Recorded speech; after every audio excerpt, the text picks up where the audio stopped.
திருநாள் ரம்ஜான் பண்டிகையை முன்னிட்டு பல்லாயிரக்கணக்கான இஸ்லாமியர்கள் சிறப்பு தொழுகையில் ஈடுபட்டனர். உலகம் முழுவதும் இஸ்லாமியர்களின் புனித திருவிழாவான ஈகை திருநாள் ரம்ஜான் பண்டிகை கொண்டாடப்பட்டு வருகிறது. இதன் ஒரு பகுதியாக நாமக்கல் சேலம் ரோட் தர்கா மைதானத்தில் காலை 8 மணிக்கு 1000க்கும் மேற்பட்ட இஸ்லாமியர்கள் ஒன்றிணைந்து சிறப்பு தொழுகை நடத்தினர். நாமக்கல் பேட்டை பள்ளிவாசல் முத்துவள்ளி தவுலகான் தலைமையில் இஸ்லாமியர்கள் குர்ஆனை ஓதியபடி சிறப்பு தொழுகை நடத்தினர். முன்னதாக பேட்டை பள்ளிவாசலிலிருந்து ஊர்வலமாக சேலம் சாலை வந்து சிறப்பு தொழுகையில் ஈடுபட்டனர். இதனையடுத்து அன்பை வெளிப்படுத்தும் விதமாக ஒருவரை ஒருவர் கட்டி தழுவி தங்களுடைய இஸ்லாமிய மக்களின் புனித திருவிழாவை மகிழ்ச்சியுடன் வெளிப்படுத்தினர்.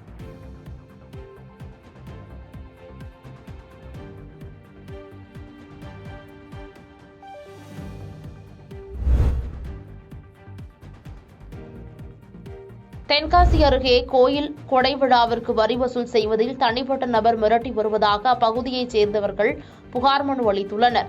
தென்காசி மங்களம்மாள் சாலை பகுதியில் 50க்கும் மேற்பட்ட வருடங்களுக்கு மேலாக 100க்கும் மேற்பட்ட குடும்பங்கள் வசித்து வருகின்றன. கோயில் கொடைக்கு வரி வசூல் செய்வது குறித்து அப்பகுதியைச் சேர்ந்த பெண்கள் உட்பட 100க்கும் மேற்பட்டோர் மாவட்ட காவல் கண்காணிப்பாளர் சுரேஷ்குமாரிடம் மனு அளித்தனர். அந்த மனுவில் மங்கம்மாள் சாலை பகுதியில் ஒரு சமுதாயத்திற்குட்பட்ட காளியம்மன் கோயிலில் சமுதாயம் சார்ந்த நபர்களிடம் மட்டும் வரி வசூல் செய்யப்பட்டு கோயில் கொடை விழா நடத்தப்பட்டு வருகிறது. இந்நிலையில் மாற்று சமுதாயத்தினர் சிலர் தங்களிடமும் வரி வசூல் செய்ய வேண்டும் என்று எங்கள் ஊரில் குடியிருக்கும் கேரள மாநிலத்தைச் சேர்ந்த அஜய் என்ற நபர் தன்னிடம் வரி வசூல் செய்யுமாறு மிரட்டி வருகிறார். எனவே இதுகுறித்து உரிய நடவடிக்கை எடுக்க வலியுறுத்தி மனு அளித்ததாக தெரிவித்தனர்.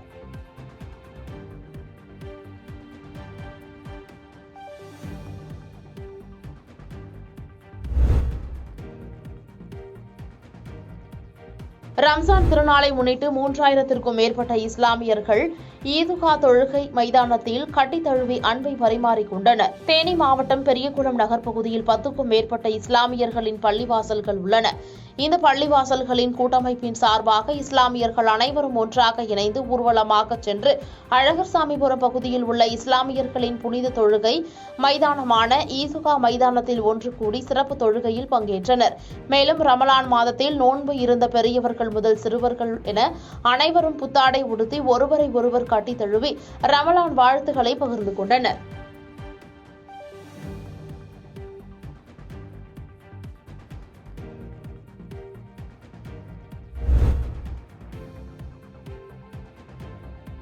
சேலத்தில் ரம்ஜான் பண்டிகையை ஒட்டி அனைத்து பள்ளிவாசல்களிலும் சிறப்பு தொழுகை நடைபெற்றது. சேலம் சூரமங்கலம் பகுதியில் உள்ள ஈத்கா திடலில் நடைபெற்ற சிறப்பு தொழுகையில் ஆயிரக்கணக்கான இஸ்லாமியர்கள் கலந்து கொண்டு உலக மக்கள் நன்மையுடன் இருக்கவும், புயல், வெள்ளம் போன்ற பேரிடர் பாதிப்புகள் ஏதும் ஏற்படாமல் கல்வி, விவசாயம், பொருளாதாரம் என அனைத்திலும் பொதுமக்கள் முன்னேற வேண்டி சிறப்பு தொழுகை மேற்கொண்டனர். பின்னர் தொழுகை நிறைவடைந்ததும் ஒருவருக்கொருவர் கட்டி அணைத்து ரம்ஜான் வாழ்த்துக்களை பகிர்ந்து கொண்டனர். இதேபோல் சேலம் டவுன் ஜாமியா மசூதி, அன்னதானப்பட்டி, அரபிக் கல்லூரி அருகில் உள்ள 30க்கும் மேற்பட்ட பள்ளி வாசல்களிலும் சிறப்பு தொழுகை நடைபெற்றது. இந்த பண்டிகையை ஒட்டி அனைத்து பள்ளிவாசல்களிலும் பலத்த போலீஸ் பாதுகாப்பு போடப்பட்டிருந்தது.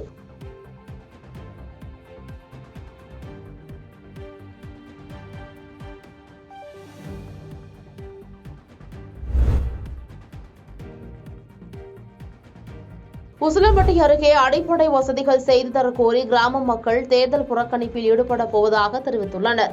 மதுரை மாவட்டம் உசிலம்பட்டி அருகே ஆரியப்பட்டி கிராமத்தில் உள்ள காலனி பகுதியில் 100க்கும் மேற்பட்ட குடும்பங்கள் வசித்து வருகின்றன. இந்த காலனி பகுதியில் சாக்கடை வசதி, தண்ணீர் வசதி, எரிமேடை, மயானம், பொதுச்சாவடி உள்ளிட்ட அடிப்படை வசதிகள் செய்து தரக்கோரி மக்கள் நீண்ட நாட்களாக ஊராட்சி நிர்வாகத்திடம் பலமுறை மனு கொடுத்தும் செய்து தரப்படவில்லை என கூறப்படுகின்றது. இதுகுறித்து சாலை மறியல், ஆர்ப்பாட்டம் உள்ளிட்ட பல கட்ட போராட்டங்களை நடத்தியும் பலனில்லை. இதனால் ஆத்திரமடைந்த மக்கள் நடைபெறவுள்ள பாராளுமன்ற தேர்தலை புறக்கணிக்கப் போவதாக அறிவித்து ஆரியப்பட்டி கிராமம் முழுவதும் போஸ்டர் அடித்து ஒட்டியதால் பரபரப்பு ஏற்பட்டது.